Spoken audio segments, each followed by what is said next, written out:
A young man in a formal suit appears against a background of green trees and flowers, addressing someone with the words Baron. A girl with red hair and green eyes, standing among flowers, asks excitedly if she is hated. The man is silent, and the girl reproachfully notes that he can't even answer. The girl screams in despair that her fiancé hates her, despite her request to calm down. The man loudly declares that he does not hate her. The girl is surprised by his words, and he swears that he does not hate her. The man adds that perhaps she is too young to marry him. The girl is perplexed and notes that there is only a 6-year age difference between her and the Baron. The illustration tells the story of how the emperor, by his decree, obliged Baron Adrian and Lady Aradia Sabier to enter into marriage. It is described that no one remained indifferent to the order, and it is explained that Baron Adrian received the title only a month ago thanks to his feat. Lady Sabier, the Duke's youngest daughter and the Emperor's niece, grew up in luxury as the only princess of the empire, and their engagement was the talk of the country. At the house of the Duke of Sabier, they discuss how their daughter can marry a heartless soldier. One of the family members is also outraged by the fact that the groom comes from a low class. The second man tries to call for calm, reminding him that this is the Emperor's order, although he finds it difficult to accept. Lady Sabier calmly declares to her father and brother that she has no objection to this marriage, since the Emperor promised to find her the best partner. She confidently says that she agrees to meet with Baron Adrian. She later recalls that she said this, and the next day, her carriage was already heading to the Emperor's palace. Inwardly, she doubts why the meeting must happen so soon and tries to calm down. As her carriage drives along the avenue, she reflects on the Baron as a brave soldier and a man well-versed in politics. She reassures herself that the Baron is a worthy man and only 6 years older than her. She reflects that a baron serving in the Navy would most likely spend most of his time at sea, and, in her mind, would be tanned and have a rough temperament. She wonders if she can create the family of her dreams with such a man. The girl sees the elegant and handsome Baron Adrian for the first time and is amazed by his appearance. Hearing his name, the girl repeats to herself in surprise, Baron Adrian, and does not believe that it is really him. She is indignant to herself that such beautiful people are recruited into the Empire's army and not evaluated based on other qualities. The entire family and guests, including the main characters, gather at a long table in a luxurious hall. Emperor Edeltine Bjorn, beaming with goodwill, addresses everyone present at the table. The emperor says that the couple would make a great couple, as if they were made for each other, and the parents ask why they were seated at different ends of the table. The emperor suddenly turns his attention to the girl, asking why she looks pale and feels unwell. The girl replies with a smile that she is fine and is more worried about His Majesty, since he does not tolerate the heat well. The emperor thanks Eri with a smile for her concern and jokes that the entire empire is worried about him, while at the table they advise not to overindulge in drinks. The emperor invites everyone to skip the formalities and have a drink together over dinner. The girl with a blush on her cheeks reflects that the official order will only come into effect in a month. But Baron Adrian has already started working, and he even has a beautiful voice. Despite the fact that this is a marriage of convenience, the heroine believes in the possibility of finding true love, remembering the happy union of her parents. She notes that even her second brother was able to overcome class differences and married for love the daughter of a white baron. The heroine dreams that one day she too will experience true love, enjoying the warm family atmosphere at a picnic with her brothers. Sitting at the table in the company of the Baron, the girl realizes that she is overwhelmed with emotions, and this is, perhaps, love at first sight. Embarrassed, she remarks that she has never met such a wonderful man, and with such a face, other circumstances of the marriage are no longer important to her. During the conversation, it is suggested that it will take more than 2 months to prepare for the wedding, and the family discusses the possibility of setting a date for the end of May, which the heroine is happy about. The Baron calmly and seriously addresses the Emperor, beginning an important conversation. At the festive table, the Emperor suddenly suggests reconsidering the possibility of this marriage. The Emperor asks what exactly is meant, and asks not to say that someone doesn't like Eri, while the girl internally asks for an explanation. The young man says that marriage is a once-in-a-lifetime thing and should be with someone you love, which makes the girl feel embarrassed and almost in tears. Eri's father angrily asks if the groom is making excuses because he didn't like his daughter. The girl is desperately wondering how she can resolve the current situation. She hesitantly raises her hand and asks if she can ask something. The girl can hardly contain her emotions and hopefully asks a direct question. Does the groom really already have someone he loves? Confessing her excitement and confusion. Edward is internally worried and anxiously asks someone. The Baron is lost in his thoughts and does not understand what exactly the problem is, wondering if he said something wrong.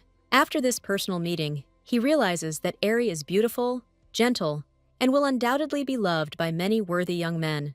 The hero clasps his hands and internally asks why such a girl would marry a rude soldier like him.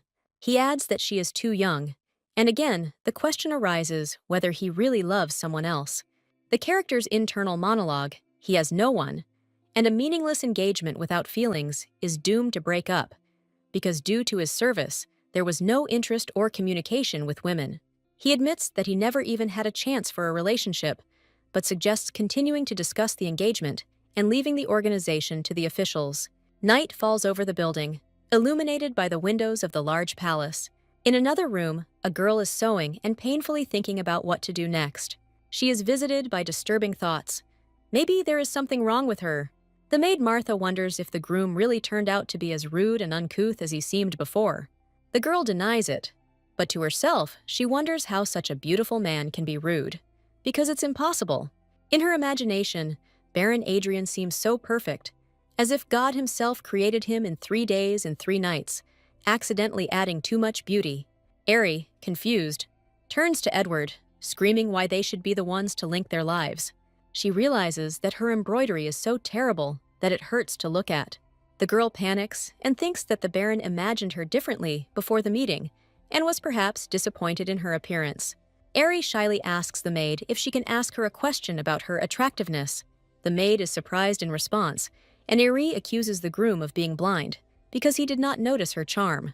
Martha is full of admiration for her mistress, proclaiming her charms beyond words. Aerie asks Martha incredulously if she is just trying to cheer her up. The girl sadly notes that the Baron did not show the slightest interest in her during dinner. Aerie is alarmed to realize that she might end up marrying without love and spending her life with an indifferent man. At the funeral, she sadly reflects on her dream of a warm family and the fact that life ends at a cold grave. Edward stands in the dim light, holding a white daylily and wondering if he will mourn Aerie at all. Aridia, suddenly awakened from her despair, returns to reality, stunned by her own confusion. In a rage, she orders Martha to throw away the embroidery and bring the stationery along with the quill to start over. Enveloped in a flame of determination, she orders herself to conquer him at any cost. With the seacoast as a backdrop, the question arises as to how their scheduled date went. The message in the Baron's hand contains words about how his bride is spoken of as a beautiful flower of high society.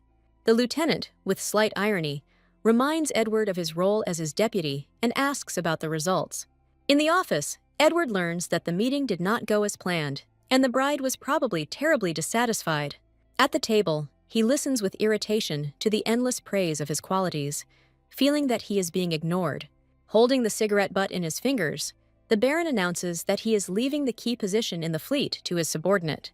The Navy is described as a place where it is difficult for an aristocrat to gain recognition, and the Baron is instructed to organize everything in such a way as to protect the honor of the Emperor. The Baron answers with restraint, "I understand," and reflects that this marriage looks more advantageous from a political point of view than for the sake of the girl. He folds his hands in front of him and thinks that the opinion of the parties when concluding a marriage does not matter. Lieutenant Colonel Henhelm asks, with a slight smile, what the expression on the Baron's face is and whether everything is all right. Major Livia, Edward's adjutant, enters with a letter and asks what is the matter. A letter with a seal lands on the table, and the Major announces that it is a letter from Lady Aridia Sabier. Baron Edward silently takes the envelope, sitting at his desk and watching it. The Lieutenant Colonel and the Major stand shyly behind the Baron, asking if he plans to remain in place any longer. Henhelm offers to prepare a bouquet of flowers, and the Baron mentally orders him to stop this stupid chatter. The Lieutenant Colonel tries to fix the Baron's hair and offers his help, but he rudely replies, "Enough." The Baron announces that he is leaving and allows his subordinates to go home if they have finished their work. Henhelm exclaims in surprise, that he never would have thought he would live to see the day when he would be spying on the personal life of a vice admiral. The assistants notice that the Baron carefully hid the letter from the lady, although he usually burns or throws away correspondence. Both officers smile and note the Baron's unusually careful attitude towards the letter. There is a feeling in the air that spring has finally come to the Vice Admiral's heart as Baron Edward Adrian reads the message. In the letter, Iridia asks how the Baron is doing under the warm spring sun. She politely asks if he could visit Sona's boutique on Ionia Street if he is not too busy. The letter ends with Rachel's blessing and Erodia Sabier's signature. The moment Edward opens the door to the boutique, he realizes something important. He realizes that this place is an unfamiliar battlefield. Unlike any he has fought on before, Edward's life was always full of worries. He had only one sword left, which he inherited from his father. He risked his life on the battlefield, writing his name into history. The luxurious and unfamiliar world amazes him with its magnificence. The girls look at him with admiration, and he thinks about escaping. An attempt to escape unnoticed fails when he is met by a maid. He explains that he came by invitation and gives his name as Edward Adrian. The maid informs him that the lady is already waiting for him. In the great hall, Edward is greeted by a woman with bright red hair among the guests. Baron Adrian is introduced, and the lady with red hair takes notice of him. The red-haired girl apologizes for inviting Edward so suddenly. Edward replies that there is no problem, and learns that the girl has an engagement dress fitting today that must match his suit. The girl expresses hope that the fitting will go perfectly, and her escort invites Edward to come in. The girl is confused when she notices that Edward has left and worries that she may have been acting strangely. The maid convinces the girl that she was excellent, and she notes with relief that Edward's suit is not yet completely ready. The girl happily realizes that the preparation is complete. Edward appears in a luxurious white suit. Its beauty is compared to a national treasure. The girl is happy and mentally rejoices that this man is now hers. Determined, she promises to make Edward fall in love with her. When asked about his wishes, Edward replies that he has nothing to add, but the girl remembers about the rings to try on. The girl thinks that the rings should be in the hall, and her assistant guesses that in fact, she wants to spend more time with Edward. The assistant says that the rings are not ready, but they can bring something similar for trying on, and asks if the girl will be able to stand because of the heavy dress. Edward catches the staggering girl and asks for forgiveness. The girl thanks Edward with a blush, and the maids decide to leave them alone. The girl wonders what the Baron is thinking about and decides not to remain silent any longer. She is about to say something important, but she is nervous about it. The girl apologizes for last night. The girl explains that she often speaks directly because of her interactions with men, and apologizes if she says something wrong. She asks if Edward is actually disgusted by her, and is confidently told that he is not. The girl notes with relief that if the engagement concluded by the Emperor were broken, a scandal would break out, and apologizes for her harshness.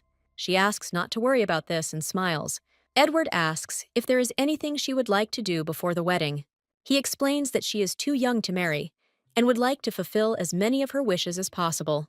The girl is surprised and wonders whether his words were sincere, and whether her youth is the only reason. She speculates that Edward does not understand high society, or even realize how attractive he is, calling him the most distinguished bachelor. The girl easily agrees that he is not familiar with high society, and asks the Baron himself about it. Reflecting at a table among the greenery, she comes to the conclusion that after marriage, women will have more freedom. She adds that this does not mean that women forget about fidelity, because she will only look at him. She then asks Edward to be faithful to her too. The girl wonders, confused, whether he understood what she really wanted to say. Edward, with a serious look, promises to carve her words into his heart, but the girl understands that he completely misunderstood her. She decides that it's okay, because being inexperienced in love is not bad, and they don't need to rush. From that moment on, she is determined to do everything to make the Baron fall in love with her, using her status as a bride to the fullest. Iridia vows to be the first and last woman the Baron will ever love. A young man in military uniform is surprised to learn that Iridia is engaged. The man he approached realizes that he knew nothing about the engagement. The young man excitedly asks the captain what's going on. The captain announces that due to urgent circumstances, he is going on leave to deal with this bastard Baron himself. A girl in men's clothes and a cap looks out from around the corner, hoping that no one will recognize anything. A maid catches a girl dressed in men's clothing and asks where she's going. The girl is surprised that she was discovered and asks the maid Marta how she found out. Martha explains that, thanks to her skills as an experienced maid, she only needs to look at the face to understand when something is up to something. In response to the question of where she is heading dressed like that, the girl admits that she is going to meet her brother Fabian. Martha wonders why she needs a disguise for this, and the girl explains that every time she wants to go out, everyone starts to fuss. Considering the girl's health, Marta decides to accompany her, to which she happily agrees. A few hours later, they learn that their brother is not home, and the girl asks where he might be. After learning that her brother is a vice admiral, they go to the fortress, where she is met by a visitor. The girl says that she has a visitor, but Edward, being in the midst of training, asks to wait in the reception area if it is not urgent. The girl reports that the visitor claims to be from the Imperial Guard and is trying to force his way inside. An enraged man with brown hair, held down by two people, screams the name Edward Hadrian. Edward doubts that this is a messenger from His Majesty, and his hand falls on the hilt of his sword. Edward goes out into the yard and asks the visitor what brings him. A man with brown hair asks if he is Baron Hadrian and receives an affirmative answer. He rips off his glove and introduces himself as Fabian. Fabian declares that he has long admired Lady Sabier, which shocks those watching the scene. Fabian, in a fit of passion, challenges Edward to a duel to the death. Edward calmly suggests settling the matter peacefully, but Fabian insists on a duel, calling him a coward. Edward calmly draws his sword. He suggests that Fabian start the fight first. Fabian gladly accepts the challenge to a duel. He is surprised that Edward, whom he considered a sissy, dodged all his attacks. Edward, having blocked the blow, mentally notes that his opponent is not bad. Fabian and Edward continue to exchange blows in a rapid fashion. Fabian is furious and demands that Edward break up with Aridia. Edward calmly refuses and goes on the attack himself. Fabian is amazed by Edward's speed and quickness. Viewers note that the night is not bad and lasted longer than they thought. The young man with white hair anticipates that things will only get more interesting from here. Another viewer complains that the duel cost him a month's salary. A group of spectators excitedly discuss the bet, and one of them declares that he is betting that the vice admiral will knock his opponent down in 10 minutes. The two assistants admit in surprise that they thought it was easy money, but it turned out to be not so simple. A woman appears on screen surrounded by hanging flowers, and the voiceover suggests that, in addition to the bet, everyone is dying of curiosity about how seriously the vice admiral is taking the duel, and it is she who finds herself at the center of the rumors. Surrounded by flowers, someone behind the scenes reflects on her beauty and admits that he would like to meet her in person at least once. The white-haired officer happily informs her that today she is lucky because she will finally meet the mysterious young lady. On the steps of the palace, an embarrassed girl smiles and introduces herself as Aridia Sabier. Aridia, puzzled by their reaction, wonders why they are so surprised by her appearance. In the midst of the duel, someone's voice shouts out what they are doing, interrupting the fight. Edward, holding the sword, thinks thoughtfully and wonders if they really know each other. Fabian angrily asks Edie, who ran away to him dressed in his clothes, and Aridia embarrassedly realizes that their relationship is deeper than just acquaintance. Aridia seriously tells her brother that she will die of shame because of him. Introducing Fabian Sabier, second son of the ducal house of Sabier. Sometime later, at the Duke of Sabier's estate, Fabian cannot believe that his sister has left for the naval headquarters. Fabian asks how she got there, and Aridia proudly replies that she drove the carriage herself. Fabian is outraged that she even dares to talk about admiring him when she usually mocks him. Aridia asks her brother if he has properly apologized to the Baron. Aridia admits that she was in such a hurry that she was unable to properly prepare for the apology. Fabian suggests setting up a formal meeting to apologize, but is immediately dismissed by the idea. Aridia sternly warns her brother not to even think about talking to her until he has properly apologized to the Baron. While waiting for the Baron, Aridia ponders his arrival thoughtfully. The girl thinks that Kias will return closer to dinner. Fabian is already home, and she tries to remember who else should come. The elder brother, Hester Sabier, the third son of the ducal house of Sabier, appears. The girl happily throws herself into Hester's arms, saying how much she missed him. Suddenly, she remembers something important and gets scared, hiding behind his back. It is explained that before the wedding, the Duke of Sabier already had 3 sons. After the previous Duke of Sabier, the current Duke's older brother, suddenly dies. The current Duke of Sabier adopts his brother's children and raises them. He raises his adopted children as his own, without showing favoritism. Eventually, the boys accept the newborn girl as their real sister. The girl sadly notes that each of the brothers is problematic in his own way.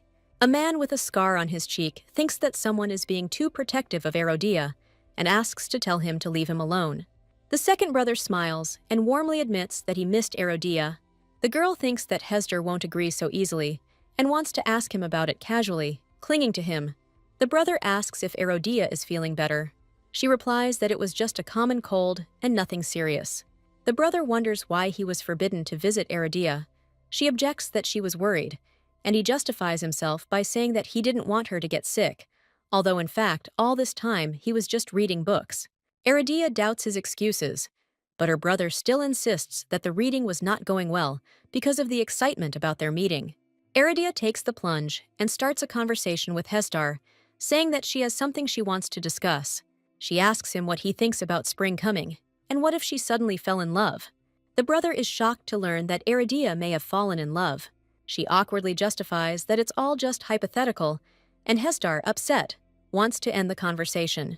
One of the brothers tells the other not to scare him with such news, because Eri is getting engaged soon. The second brother, looking concerned, demands to know the details of when and with whom Eri will be engaged, to which he receives the answer that her fiancé is Edward Adrian, and the event is scheduled for the end of next month. One of the brothers says that this guy will come to their house today. Another brother asks if everything necessary for the meeting has been prepared, and receives the answer that he has obtained the strongest liqueur in the entire empire. Erodia is horrified to think what her brothers are planning, and fears that they want to harm her fiancé. Erodia decides to take action, thinking she has no other choice. She runs, repeating to herself that she must warn the Baron. Erodia hurries to tell her fiancé to be careful with her brothers. The guy supports Erodia and holds her tightly by the shoulders, and she is a little embarrassed. The groom, looking serious and a little worried, asks Erodia if she is okay. Erodia is horrified, anxiously thinking about what is happening. She recalls that at their last meeting, she was wearing a terrible outfit and was embarrassed. Erodia enthusiastically assures herself that today she will definitely meet her fiancé as she should.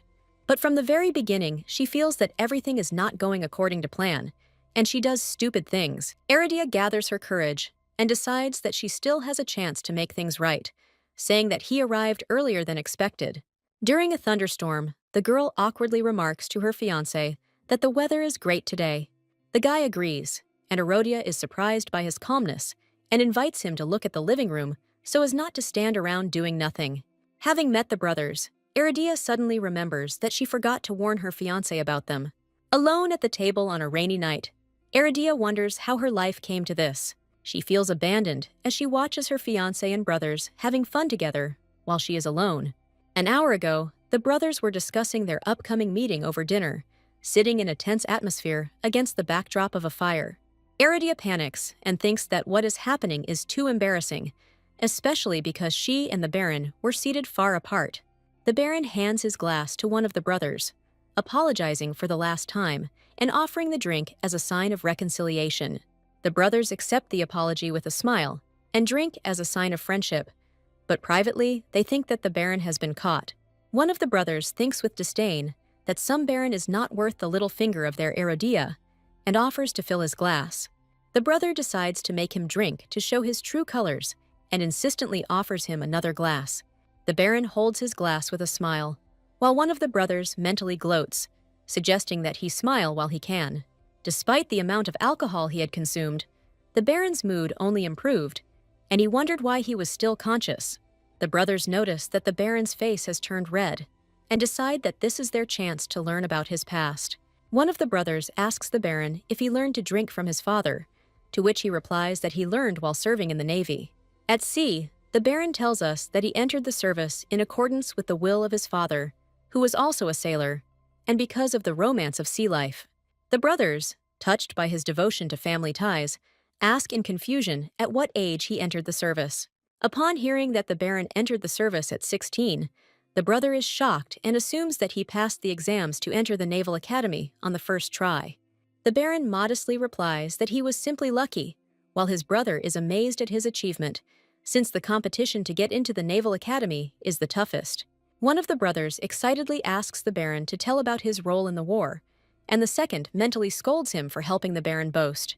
The brother tries to change the subject by asking about the battle strategy, but immediately stipulates that this is probably classified information. The Baron explains that the operation was a success thanks to a geography book, surprising his brother, who realizes that the rare book has become unarmed. The brothers are amazed to realize that Baron Edward Adrian is a hero who has lifted the shadow of war over the Empire and become a vice admiral. The older brother watches his excited younger brothers with a grin and thinks what a pity that their plan failed. He sips wine, thinking that the Baron was not so simple, and that his recognition by the stern emperor was entirely expected. The Baron, with a glass of wine, stares at something, arousing someone's curiosity. The brothers persuade the Baron to stay, saying that they have free rooms, and warn him that he will regret it if he leaves now. The elder brother tells the Baron that he will take care of the younger ones, and he can go. The elder brother says goodbye to the Baron until the next meeting and calls his younger brothers to him. Grinning, the older brother asks Eridia to see the guest out.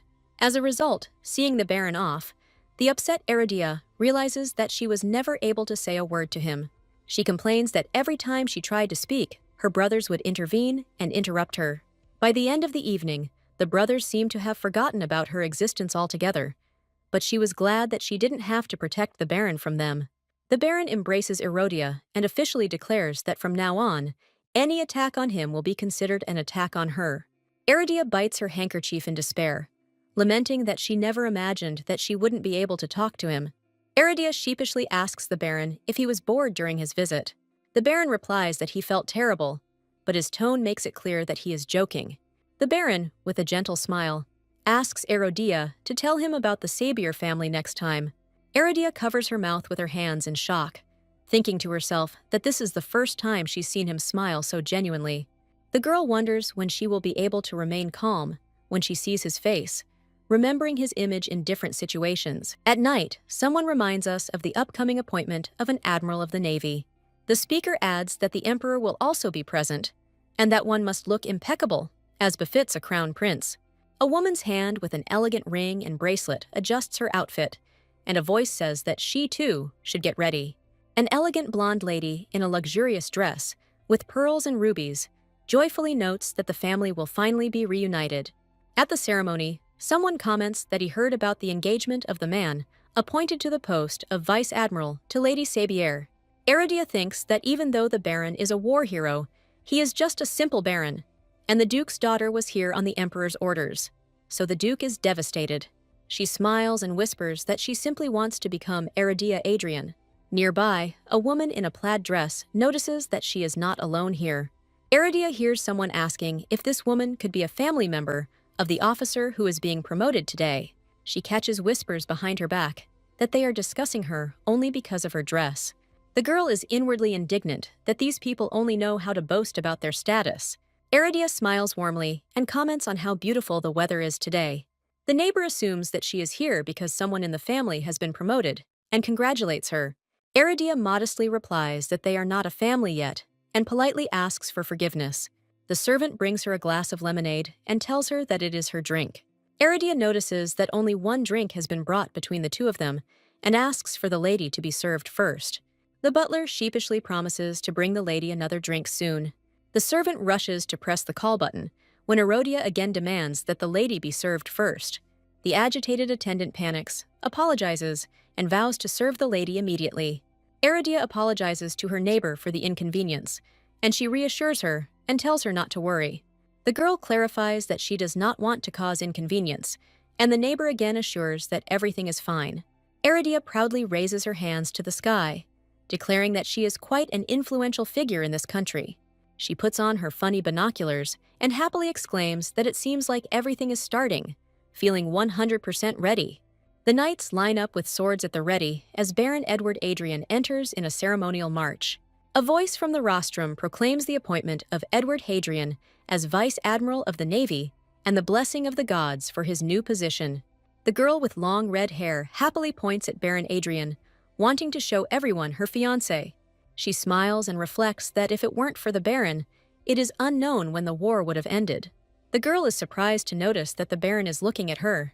The Baron approaches in full dress uniform, and the interior scene shows him worried and wondering what to say. The girl, at a loss, decides that she will first simply congratulate the Baron. The girl repeats to herself that she just needs to congratulate him, and her aunt is the first to congratulate the Baron on his hard work. The aunt notices that the young lady seems to know the Baron and assumes that they have come together. The aunt introduces herself and says that she is his aunt, and her name is Serena. Her behavior shows how sweetly His Majesty's niece behaves. The blonde and the boy watch and comment that she really likes the Baron. The story is about how emotions are very strong at a young age, and a girl can be very sensitive, so there was concern about how she would react to a sudden marriage proposal. The blonde with the red ribbon smiles and thinks that now her heart feels lighter. The man with long blonde hair says he didn't expect such care for Eri. The blonde, with a serious look, says that she will take care of her niece herself and urges her to watch her behavior. The Empress is indignant that this is too much, and the man orders her to return to the inner palace, since her duties are finished. The Empress, sitting on the throne, reflects that His Majesty has always been like this. The Empress clutches the necklace in her hand and thinks that even now His Majesty has not changed. A boy with different eyes turns to his mother. The Empress says it's time for them to return. The Baron asks Eridia if she likes it. Eridia happily replies that she likes it very much, and the Baron says that there will be fireworks tonight, and it will be even more beautiful.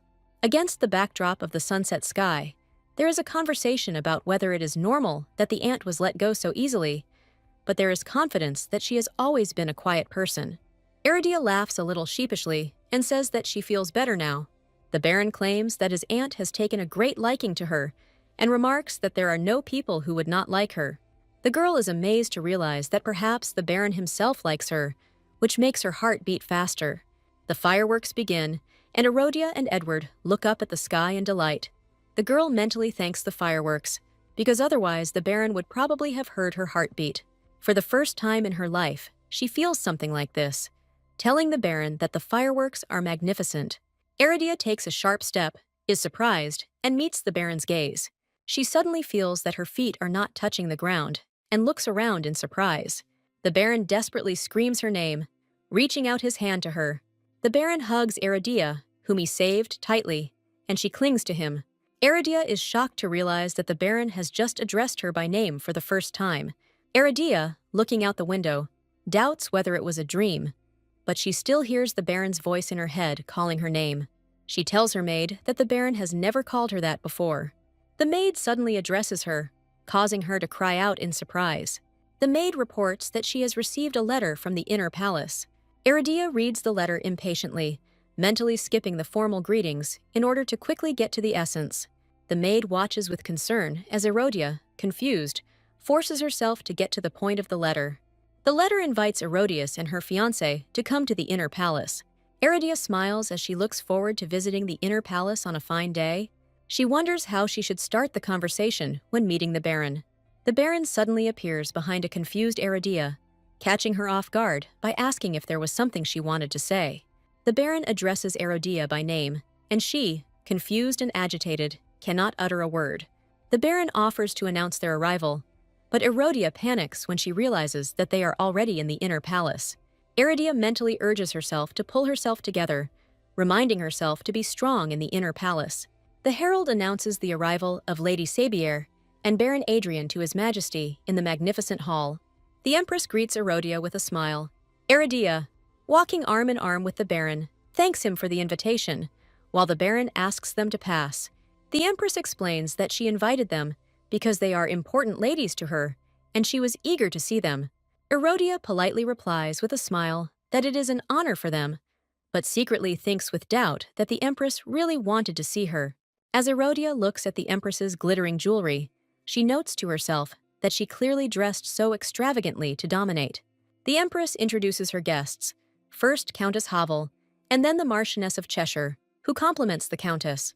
The Empress introduces Viscountess Dallas, a girl with light green hair. Eridia is surprised to recognize a familiar girl in the Viscountess. Aridia suspects that the Empress invited the Viscountess to corner her, as she would normally not even look at such a girl. Suddenly, a man with red hair appears and says that it has been a long time since they saw each other, and the Baron wonders what the Empress is up to. The man approaches Viscountess Dallas and addresses her, while Erodia and the Baron watch from the sidelines. Viscountess Dallas replies that it has been a long time, and then clenches her fist, mentally calling out Baron Adrian's name. Aridia panics as the atmosphere in the room becomes too tense. Aridia, in the reflection of her teacup, reflects that the Empress would not dare interfere with a marriage arranged by the Emperor. The Empress smiles mysteriously, and Erodia wonders what she is trying to do then. Aridia, with a worried look, realizes that the situation is very strange.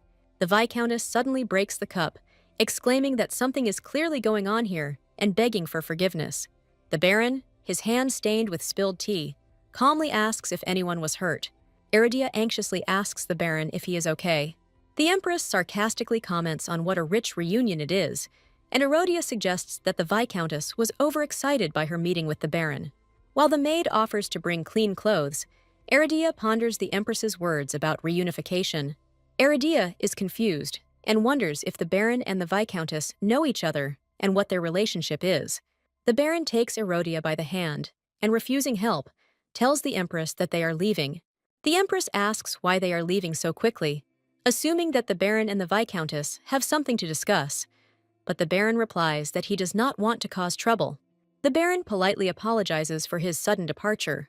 The Empress smiles and remarks that since they insist, she will not stop them, hoping that the Baron and Viscountess enjoyed this little reunion. Aridia and the Baron walk down the palace corridor, and she wonders if they can really leave so easily. Aridia gathers her courage and asks if the Baron has any questions, admitting that the Empress's words puzzled her. The Baron says she might get angry, but Erodia insists everything is fine and just wants to know the truth. The Baron begins the story with the words 5 years ago. It turns out that the Baron was engaged to Viscountess Dallas. The engagement between the Baron and the current Viscountess Dallas was arranged. The story ends with the bride's father, who never loved the Baron, being blinded by greed and ignoring the original agreement, recklessly accepting the offer of the wealthy Dallas family. The engagement was broken off just 3 months before the wedding. Aridia is surprised to hear about the broken engagement. The Baron explains that at the time, he had just been appointed an officer in the Navy and was often on business trips, and since there was a war going on, he considered this to be understandable. Aridia is indignant and says that this is completely unacceptable because the Baron fought to protect the Empire and the people dear to him. The Baron looks away thoughtfully, wondering if Aridia is on his side. The Baron says that this is what it's like when you have support. Aridia thinks with annoyance that the more she learns, the angrier she becomes. She finds the situation completely ridiculous and wonders if the Empress and the other ladies knew about all this. The girl understands that they had planned to mock her from the very beginning, including the Empress and the Viscountess. An angry Erodia exclaims that her anger is growing stronger with each passing second and calls the Baron her fiancé. Lilia Sabir asks in surprise if she had met the Baron's former fiancé, assuming it was just a coincidence. She notes with relief that fortunately, this was just the Empress's plan, and everything turned out not to be as dramatic as it could have been. Aridia, lowering her head, says that there is no need to worry so much about relief. She screams through tears that she can't, that it's terribly hard for her. Viscountess Dallas notes to herself that Aridia is incredibly beautiful. The Viscountess reflects on how elegant and charming Erodia is. The heroine admits that she feels like a child compared to the Viscountess. A flashback is shown where the Emperor, on a whim, makes an engagement, saying that people should be married. I remember how the Viscountess's brothers treated the Baron terribly. Aridia despairs and thinks that if this continues, she will not be able to marry him. The girl with red hair is confused, thinking that she doesn't know what the Baron feels for her. The girl is emotional at the table, and another girl is watching her and thinks that she really likes the Baron. A young man with a bouquet of flowers wonders what the girl is doing, since she does not open the door for a long time. A guy hands a girl a bouquet of flowers, and she asks admiringly if it's for her, and he says that he chose them because she loves these flowers. The girl watches the couple in love and thinks to herself that they are real lovebirds, feeling lonely and cold. The girl suddenly realizes something important and wonders why she didn't figure it out before. She is thinking about how to give him a gift, because she has never given him anything before. She remembers that there is a hunting festival coming up soon, which seems like a good opportunity for a gift. She is glad that the situation is developing just perfectly for her plan. Thinking about a gift, she cannot decide what to choose, and thinks about a brooch for a scarf. The girl looks at the man in the vest and white shirt, thinking about the gift option. Cufflinks.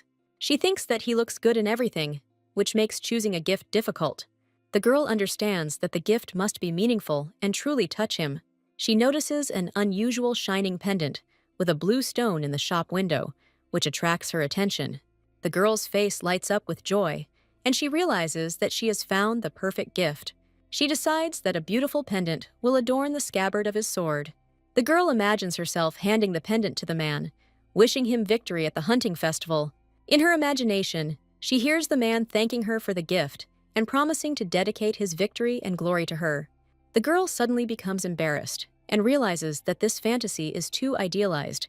Thinking that this does not happen, she is suddenly distracted by the salesman asking if she needs help, and she is brought back to reality. The girl in the hat and glasses regrets that she got too carried away by fantasies and remembers that she came to the store for a pendant. The salesperson asks the girl to wait a bit because there is another customer being served in front of her, and she becomes embarrassed, realizing that she is not the only one in the store. A blonde customer asks the seller if this is the right product he wanted.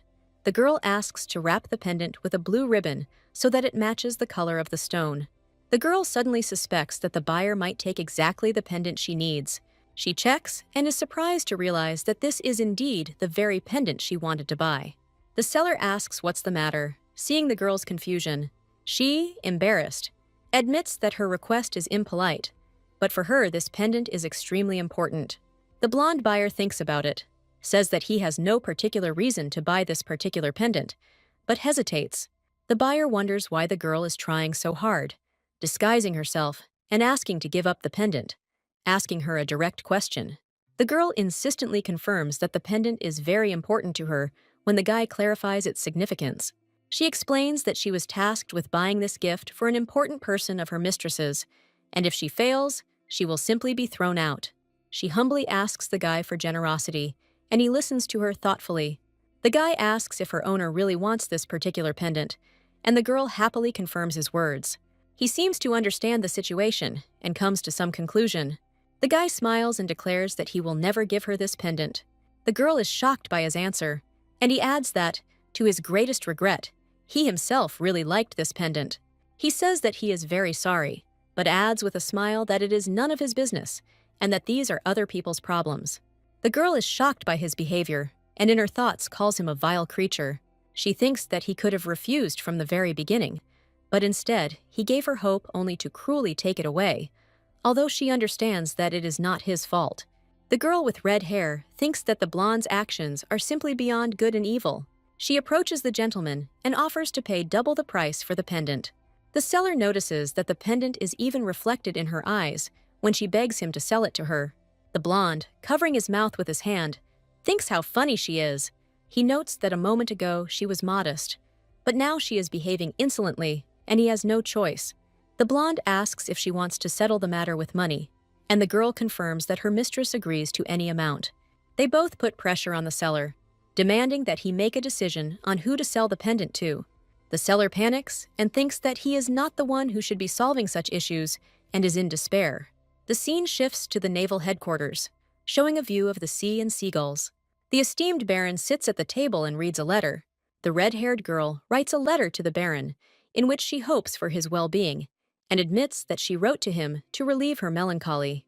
The baron reads the letter in which the girl thanks him for his trust, but regrets that she ultimately lost her composure. He laughs when he reaches the line where she asks him not to think that she is disappointed in him.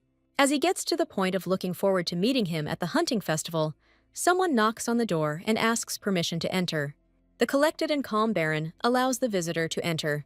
The newcomer reports that the army is prepared according to orders, and notes that the baron must have been busy with tactical training and preparation. The baron asks in surprise what preparations are being discussed, and learns that they are talking about preparations for a hunting festival. He is reminded that this will be the first official event he will attend with Lady Sabier. The entire empire is immersed in preparations for the holiday, which is held to mark the end of the war and to wish for prosperity. It is also a grand event dedicated to honoring war heroes and publicizing their exploits. The Baron sits in his office and, looking tensely into the distance, remembers the upcoming event and asks what exactly needs to be prepared.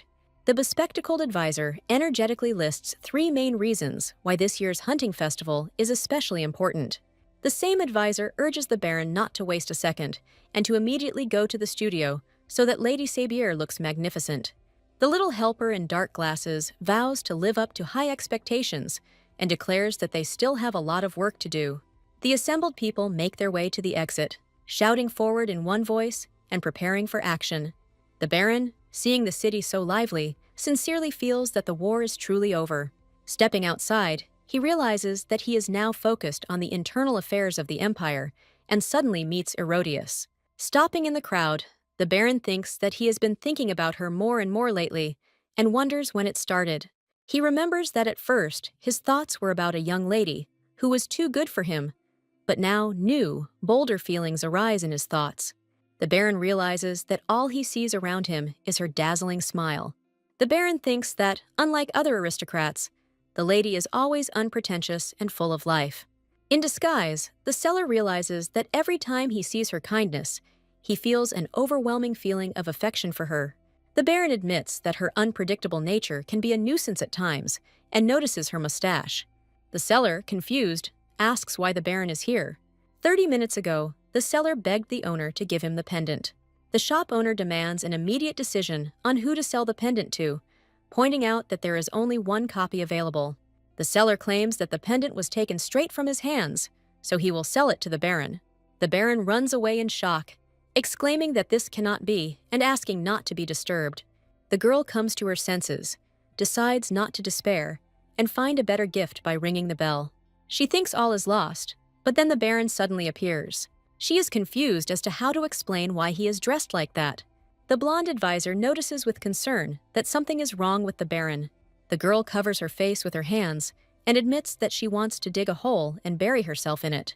The young man indignantly exclaims that the girl is the daughter of the Duke of Sabaye, and she insists that everyone pretend that they did not notice anything.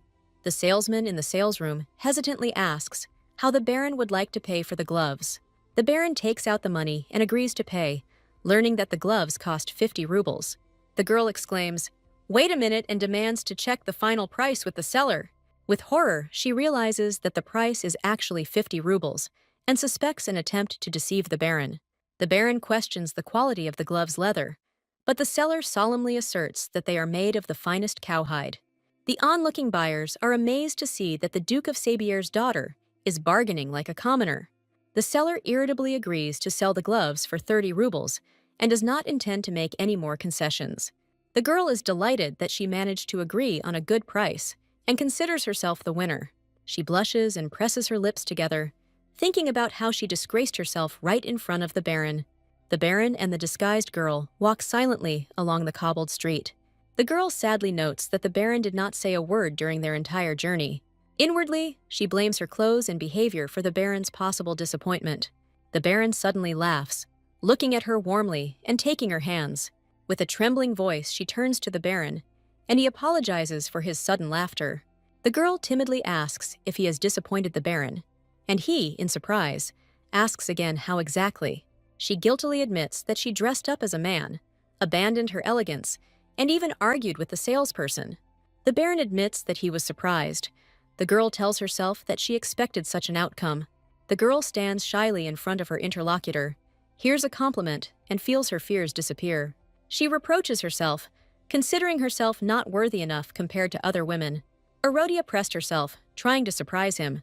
The main character realizes that the Baron saw her as a real, sincere girl from the very beginning.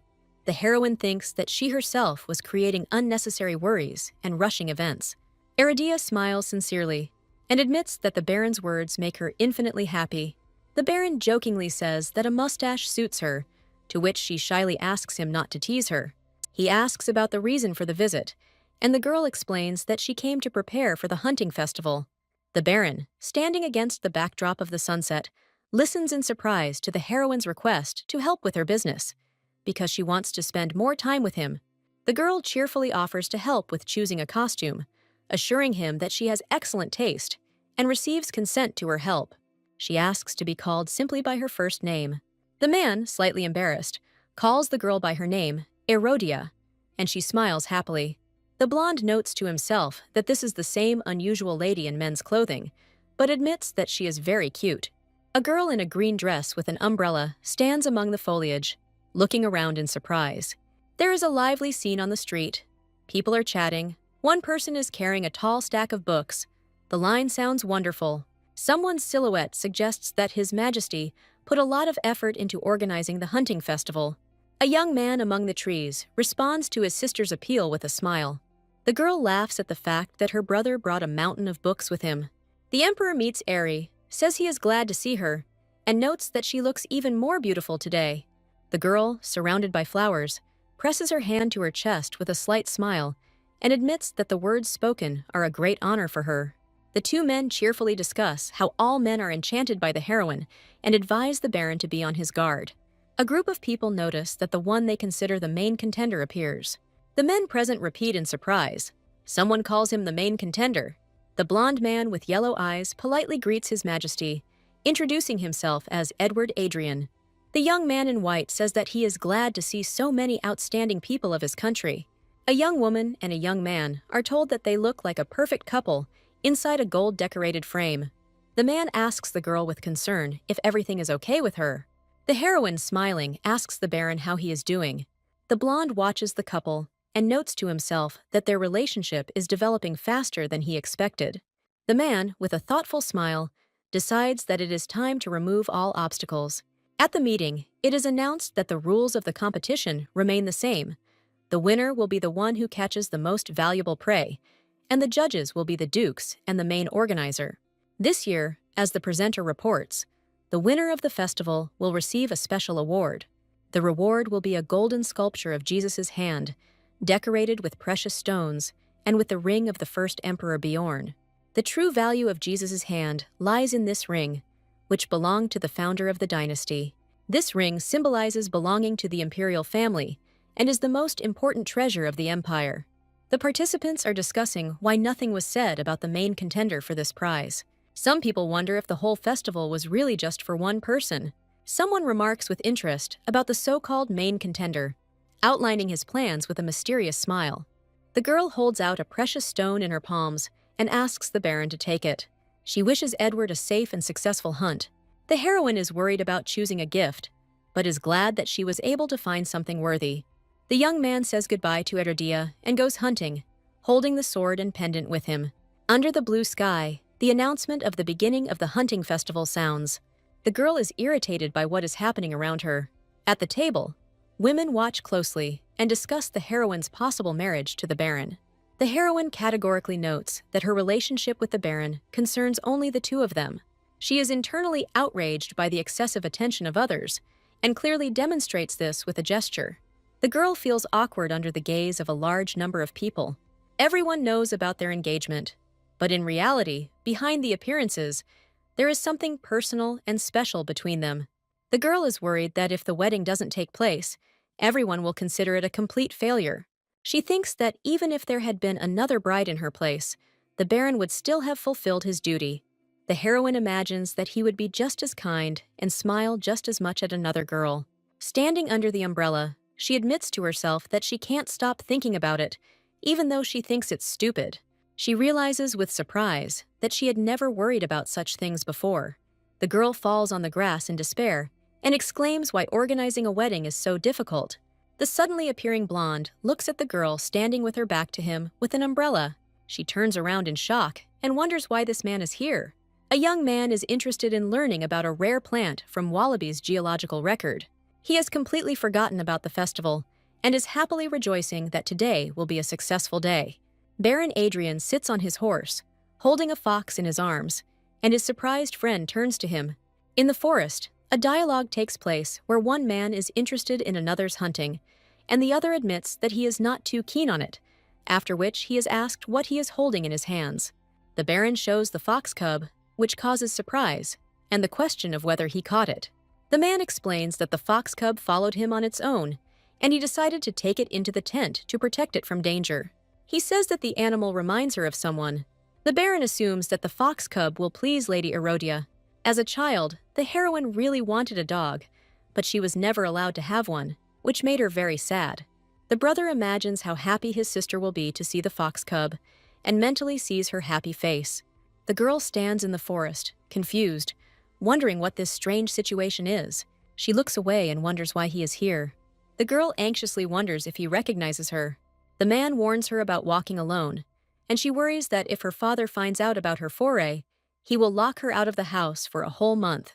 The heroine notices that the man is wearing an elegant pendant with a purple stone that she has never seen before. A blonde man warns a young lady about the dangers of walking alone in the woods. The girl ironically thanks him for warning her about the dangers of wild animals, and the man decides that he better leave, since she is apparently busy because of the festival.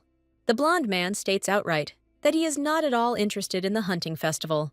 The red-haired girl notices that he seems to be very interested in other people's things. A man has just insulted a baron, and his interlocutor asks if he means to say that the hunting festival organized by His Majesty is all a setup. The blonde man, with a fake smile, declares that he would never allow himself to speak badly about an event held by the emperor. He admits that he simply doesn't want to participate in something where he has no chance of winning, and the girl wonders if this is just an excuse for a lack of courage. The blonde hears the reproach that he is simply changing everything to suit his own convenient position. She reminds them that each participant in the hunt is trying their best, and wonders if the words of the other person do not offend them. The man is accused of not putting in any effort, but looking down on others. The girl says she has nothing more to say to someone who devalues the work of others. She apologizes to him and leaves, and he addresses her as young lady. The girl turns around and hears a question about whether they have met before. Erodia says he hasn't made his debut in high society yet. The man puts his hand to his chest and asks for forgiveness. The hem of the girl's dress flutters as she quickly walks away. Erodia looks at the fox with admiration and asks where such a cute little animal came from, and the maid replies that the Baron brought him. The fox cub reaches for the hand, while someone asks where the Baron himself is, and whether he went into the forest again. The girl holds the fox in her arms, and learns that the Baron came to see her in person, but since she was not there, he immediately returned. Erodia asks with concern if the Baron is hurt, and is relieved when she learns that he is in good spirits, expressing confidence that the Baron will return with a magnificent haul. The Emperor asks what the Baron has caught during all this time. The young man proudly informs His Majesty that he has caught a fox and a rabbit, to which he receives a surprised question as to why he is so proud of this. Although this is the first hunting festival, a fox and a rabbit are too small a prey.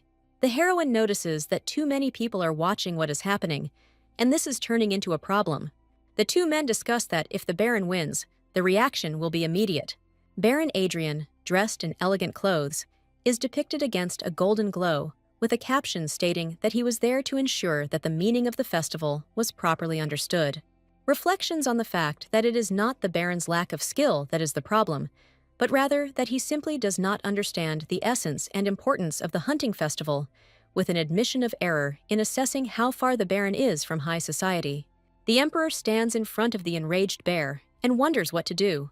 He realizes with a frightened face that he doesn't have time to dodge the blow.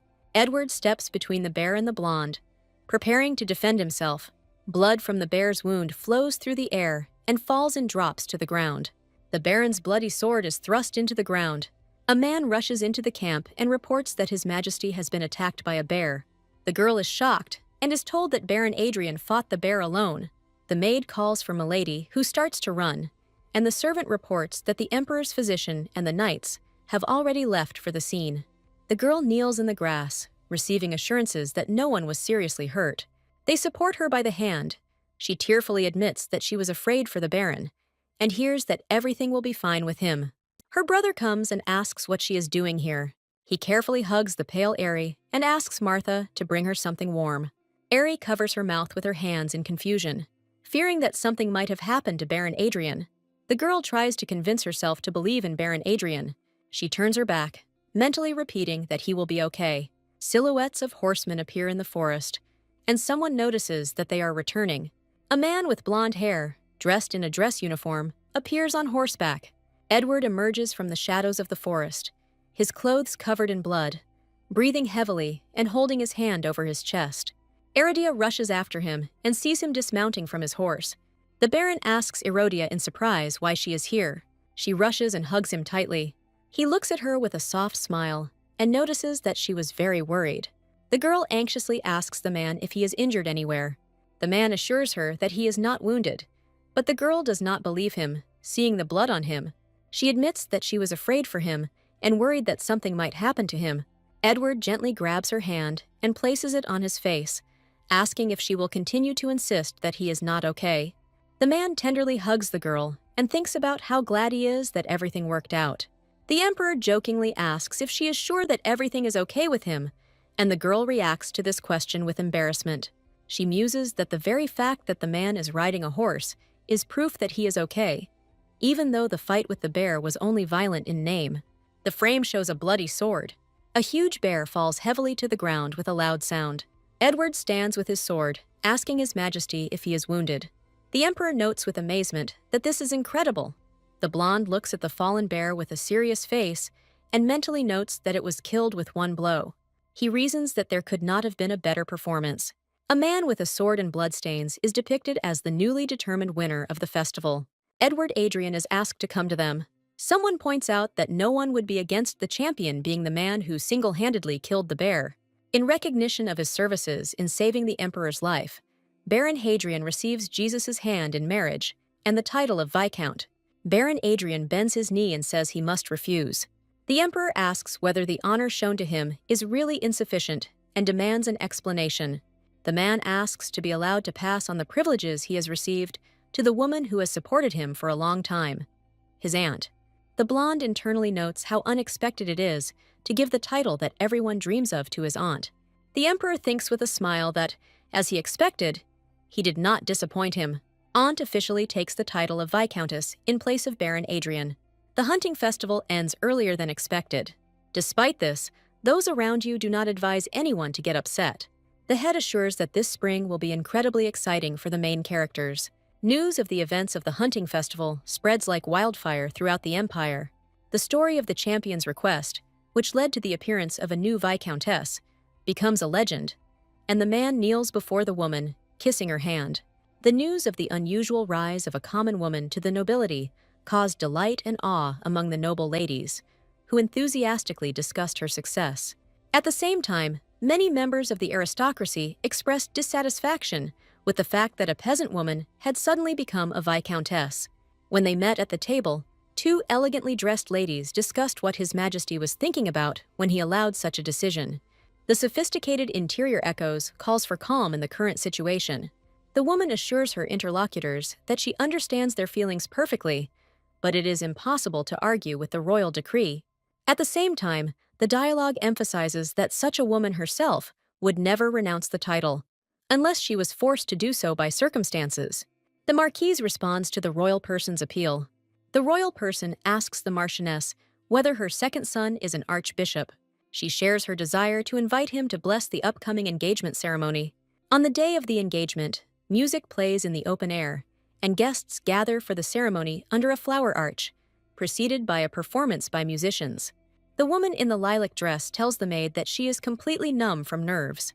The girl in the white dress thinks she has forgotten how to breathe and admits that it is a problem. She imagines herself announcing to everyone that she and Edward now belong to each other, and her heart fills with happiness. Two women watch with a slight grin as the heroine worries about ruining the engagement ceremony due to her nervousness. Her friends hug her, advising her to stop thinking too much at such moments. The encouraged girl resolutely rushes forward. She heads towards the exit of the room, following the advice not to hide inside. In the garden, she sees a man in a white suit and is instructed to find someone who will take her hand. The man gently takes her hand and says that he has been waiting for her. Against the backdrop of a stained glass arch and flowers, he notices that she looks nervous, to which she, smiling happily, admits that she is a little worried. The girl goes outside and feels even more worried. Seeing the huge number of people gathered, she is amazed, as if the whole empire had gathered. She tries to calm herself down by thinking about the upcoming engagement ceremony.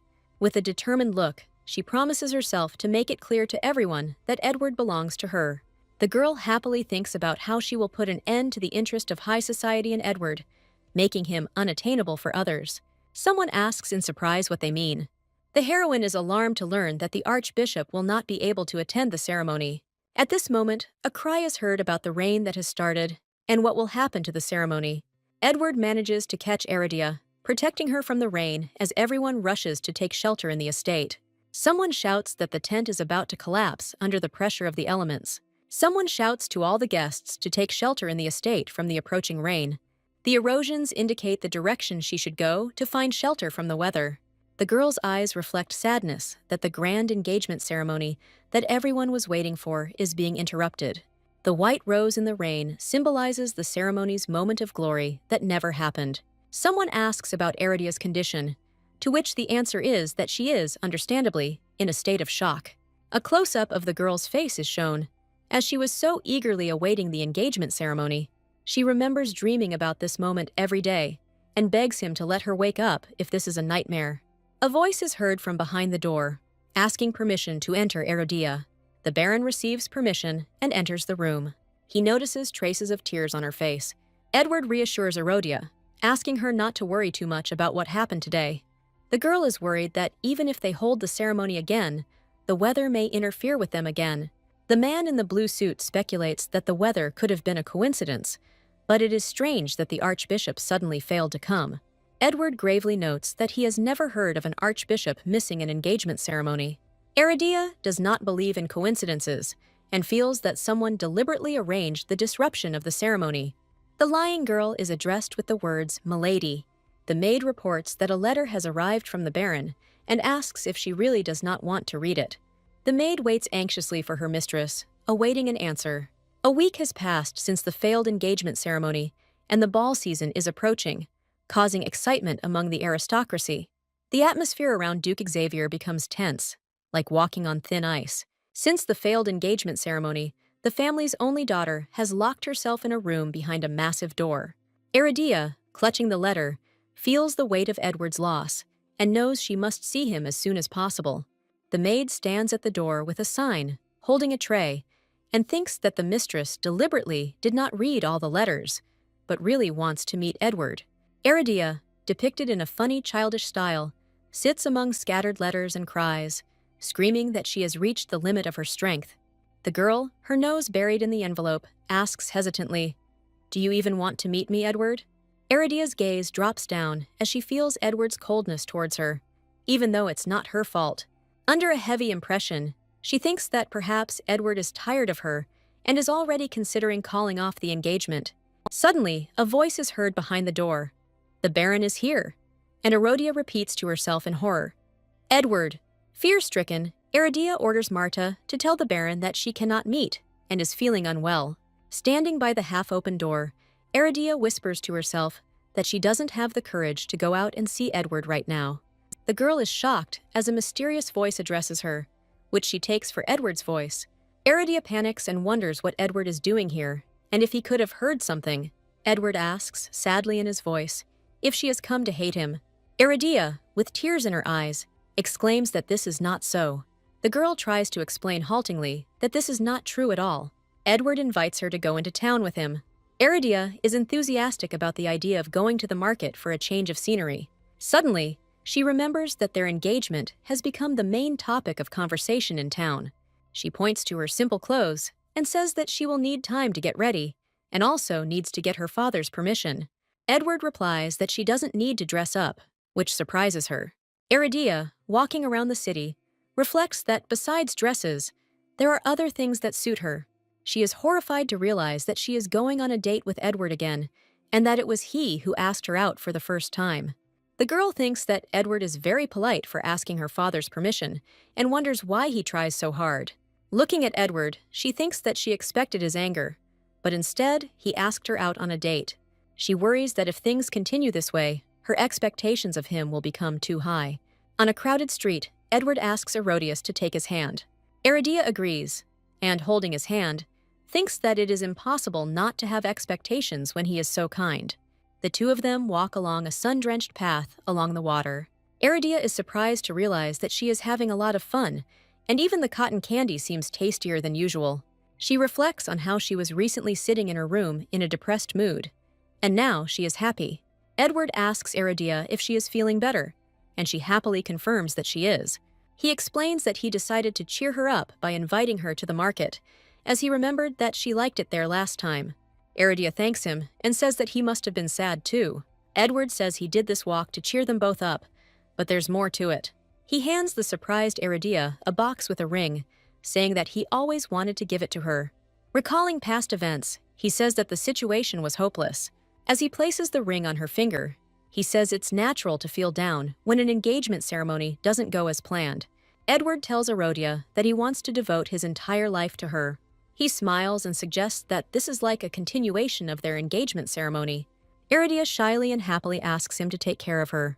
Iridia, holding Edward's hand at sunset, suddenly remembers their first meeting. In her memory, the red sunset created a halo of light around Edward as he stood surrounded by flowers. It was this moment that made her fall in love with Edward at first sight. And now, again under the rays of the sunset, they stand together, and rose petals flutter around them. They seal their lifelong promise by smiling happily and holding hands. Iridia is overwhelmed with happiness and thinks that there could not be a better engagement ceremony. At this time, the couple is observed by a stranger who recognizes Baron Adrian and his companion. Iridia, enjoying the sunny day, happily thinks that today the sun is shining brighter than usual. In a conversation with another woman, she suggests that it is simply the ring sparkling and expresses the hope that the weather at the ball will be just as beautiful. Edward and Iridia are planning to attend the spring ball at the Imperial Palace, which will be a wonderful opportunity for them to renew their wedding vows. The maid worriedly asks the upset Iridia what happened, because in the morning she was so happy to meet the Baron. Iridia dances with Edward and is amazed by his talent, wondering if there is anything he can't do.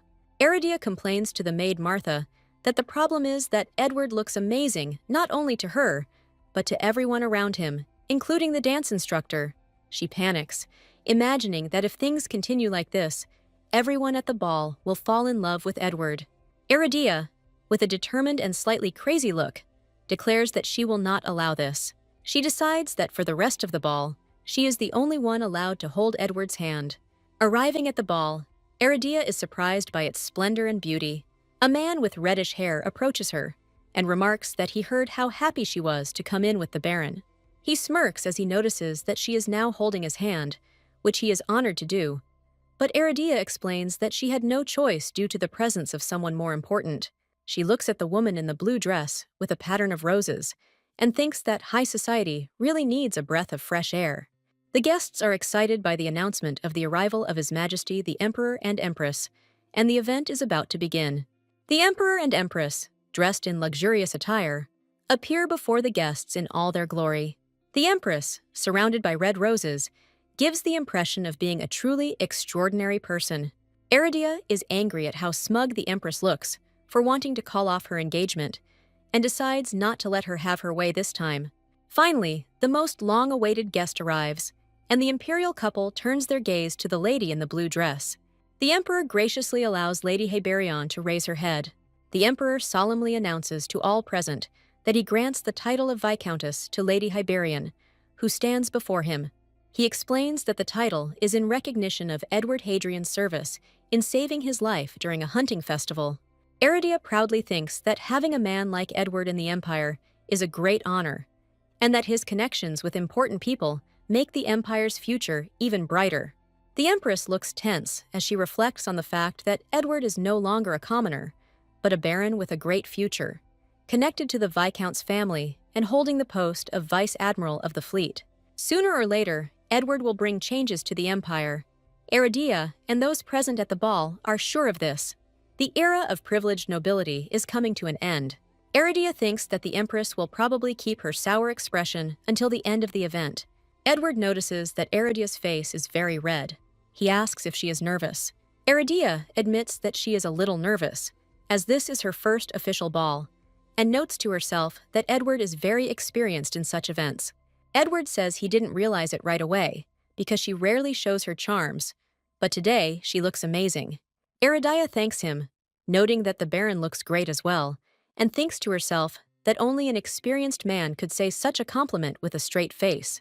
Brian Bursey, the eldest son of the Viscount Bursey family, approaches them, introduces himself, and expresses his joy at meeting Miss Xavier. When Erodia greets him back, he mentions that he didn't have a chance to talk to her during the hunting festival. Erodia is surprised to see a crowd suddenly gathering around Baron Adrian. Enthusiastic fans vied with each other to express their admiration for the Baron, saying that they had always admired him and had heard a lot about his achievements at the hunting festival. Edward realizes that the situation has exceeded all his expectations. Erodia notes with a slight chuckle that at least all the fans are men, which makes the situation a little funny. She calls out to Edward, who says that he will be leaving for a short time to visit his family. Edward says goodbye to her, saying see you soon. The two ladies, watching this scene, understand why Miss Xavier chose the Baron, noting that he is indeed a reliable man, and make a prediction. They discuss the fact that the Baron may even be too good for the princess, because he is handsome and talented, and there is no noble lady who would not want to be with him. Now everyone sees the Baron as a very enviable groom, and one of the ladies notes that due to the large age difference between him and the princess, there will be many noble ladies who are ready to wait for him even after the wedding. The young lady from high society, despite her new status, resolutely declares that she will not refuse the Baron, realizing what she is currently lacking. Erodia panics and grabs Lelia's hand, exclaiming that she urgently needs real experience. Lelia asks Erodia where the Baron is, reminding her that she knows everything about love. Erodia begs Lelia for help and convinces her that the matter is extremely serious. They enter the room and Lelia asks what happened. Erodia, out of breath, says that of all her acquaintances, it is Lelia who understands such situations best and asks to explain everything in order. Erodia, with her mouth open, screams that she seems to be falling in love with Edward. Lelia is surprised to note that Erodia had not realized this before. Lelia states that she was sure of her feelings for a long time, and Erodia understands that no one could not notice it. Someone quietly holds back laughter, thinking that if he laughs now, it will all end. Erodia, blushing, is amazed that even her brothers noticed her feelings. A man tenderly kisses a tearful woman wearing a wreath. The girls argue, and one exclaims that not everyone knows their secret. The red-haired girl confesses to Lelia that something is wrong with her. She compares the heavy feeling in her chest with someone else's happiness. The girl admits that sometimes she is overwhelmed by strong disappointment. The internal monologue continues. She questions whether anxiety can be true love, while her friend watches her thoughtfully. The friend is amazed at how the heroine has changed, looking at her embarrassed face among the shimmering flowers. My friend says she now understands what exactly is bothering her. There is a suggestion to continue the conversation at home. The fair-haired man, casually leaning on the balustrade, remarks with a sly smile that he has just heard something interesting. He looks at the portrait of the girl and thinks about how her voice changes when she talks about her fiancé. A red-haired girl with a lace umbrella walks through the snow, and her voice does not sound as wary as it does during arguments. A man with blonde hair stands with his back to the viewer and enviously thinks about how lucky some men are to hear the passionate voice of a woman in love. The blonde man sadly suggests that she probably doesn't even want to see him. Against the backdrop of a luxurious hall, thoughts of a man who speaks empty words and mocks those around him sound. Two society ladies are talking, and one of them describes a man who plays as casually as he talks. The blonde man with purple eyes holds a glass of wine and smirks smugly, sure that she despises people like him. The reflection of a girl in a glass of wine haunts the thoughts of a man who can't stop thinking about what she looks like when she's in love. The man dreams of her looking at him with her green eyes, and his image turns green for a moment. The red-haired girl, exhausted, lowers her head onto the table and complains of fatigue. The red-haired girl panics and realizes that she has forgotten her status as a public figure, equal to Edward's. She thinks sadly about the fact that she never got to dance with Edward in the end. Her dressy heels sit on the floor as she laments that this was her first social event. The backdrop of the piano in the richly decorated room suggests that the ball was not just a demonstration of the power of the aristocratic faction. She genuinely wanted to enjoy her first ball, as shown by the example of the dancing couple's legs.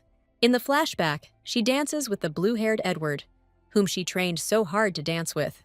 The girl resolutely walks out onto the night balcony and extends her hand, intending to invite someone to dance. The sudden question of whether she really wanted to see him that much takes her by surprise, and her face contorts in shock. The blonde man hugs her from behind and asks with a smirk if she really wanted to meet him that much. He leans down to her face and, smirking, calls her hopeless. The blonde man, shocked and confused, asks why she is here. The red-haired girl, trembling, apologizes, says that she was mistaken, and asks him to leave. Her furious blow wounds the man, leaving wounds on him.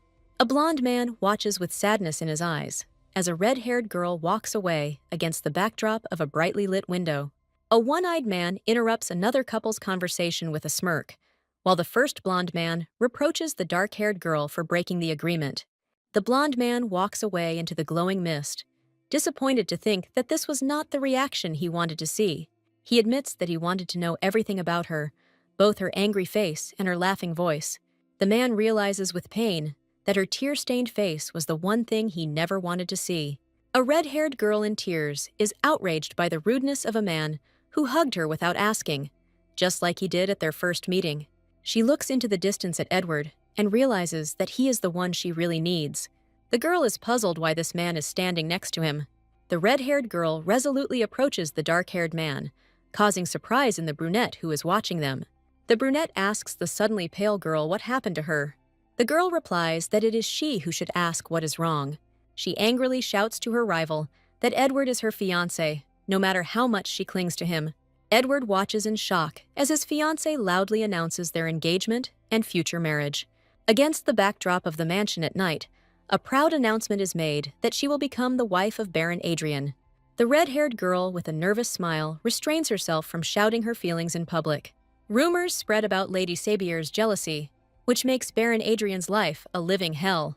The guests whisper that she even quarreled with the Viscountess at court, and they pity the poor Baron, who does not know who he is dealing with. Against a backdrop of red spider lilies, a man hugs a blonde girl, and in his thoughts, there is a suggestion that he still yearns for his ex-fiancée. The queen, dressed in a lush outfit, covers her mouth with her hand, fearing that people might spread rumors. The red-haired girl shakes her head in despair, assuring herself that she would never do such a thing. The blue-haired man clenches his jaw and decides that, for now, he just has to endure it. The red-haired girl is surprised by the announcement of a guest's arrival and asks to let him in. A smiling blonde guest politely asks if she is too early. Lelia, beaming with joy, hugs the excited red-haired girl, explaining that she hurried to her after noticing her anxiety. Over a cup of tea, Lelia, with a sly smile, asks her friend since when she realized that she was in love with the Baron. The embarrassed redhead asks her to stop teasing, but her friend insists it's just curiosity. The girl ponders when her feelings began and realizes that it happened long before Edward's proposal. The girl remembers how her heart almost stopped when the wounded Edward, splattered with blood, held her in his arms. She thinks about the moment she was crushed to learn that Edward had a fiancé. In another memory, her heart was pounding wildly as she was in his arms. A sudden realization makes her blush and wonder if it was love at first sight. Confused by Lelia's teasing, she panics and asks what she should do now that she has realized her feelings. Lelia advises her to confess to the Baron, which causes the girl to have a vivid imagination, where she shouts about her love with a bouquet of blue roses. The girl doubts, objecting that traditionally it is the man who should confess his love to the woman. She imagines a woman dropping her handkerchief in front of a man, but instead sees a man's boot stepping on it. In her dreams, a man lifts the handkerchief and tenderly says her name, but this fantasy shatters like glass. She realizes with horror that this old-fashioned approach will do nothing to convey her feelings to him. The girl doubts whether she should openly express her feelings, even if those around her believe that frankness is important in a relationship. The girl receives advice from an older woman that the brave always achieve what they want, and she is wished good luck. A girl talks to a horse in a stable and reflects that showing feelings in practice is more difficult than talking about them. Laughing, the girl agrees to go for a walk with the horse to unwind and clear her mind. But she still has doubts. The heroine compares two men. One of them, Fabian, immediately reveals his emotions, and Edward is always reserved. The girl mentally admires her fiancé, considering him ideal and cold-blooded. She admits to herself that only his presence makes her heart beat faster, and she thinks that these feelings are unique to her. On the way out for a walk, she notices that she has gone too far and decides to turn back. Someone tells her that a performance will soon begin in the square, inviting her not to miss this event. She rides on horseback and justifies her presence by saying that she is simply investigating romantic confessions. The girl is surprised that there are many more people in the square than she expected, perhaps due to the popularity of the play. A smiling, fair-haired young man approaches her, saying in a friendly manner that they have met again. The girl with the horse walks away, and the guy calls her to stop. He catches up with her, says they need to talk, and apologizes for what happened that day. The guy sincerely apologizes for his rudeness, explaining that in the dark, he mistook her for another person and did not want to offend her. The girl mentally mocks his words, but after a short pause, she agrees to accept the apology. The guy happily thanks her for her generosity, and the girl clarifies that she has not yet officially forgiven him. The performance begins in the square, and on stage, one of the actors with a sword declares his determination to follow his own path. The girl notices that the show has started and thinks that she was just about to tell the guy not to talk anymore, but he is enthusiastically waiting for the performance. A man in the shadows asks a girl if she likes the work of a famous writer, and she responds by thinking that it is impossible not to like his books. The stage unfolds the story of a warrior who, from a slave gladiator, turned into a hero who saved the continent, which brought glory to his creator. Like many beloved stories, this one ends with the couple happily reunited. The girl thoughtfully notes that this would be an excellent reason for an ideal confession. In the scene on the platform, the woman, in tears, promises to wait for her lover's return, no matter how long it takes, and to love him for the rest of her life. The narrator explains that the passionate confession was addressed not to the village girl he met, but to a beautiful princess worthy of standing next to the hero. The story then moves on to the girl who shouted out a confession that no one will ever remember. The girl cries from the heartbreaking scene, and the blonde enthusiastically exclaims how touching it is. Holding out the handkerchief, he reflects that if there is no hope for a happy ending in love, then it is better not to fall in love at all.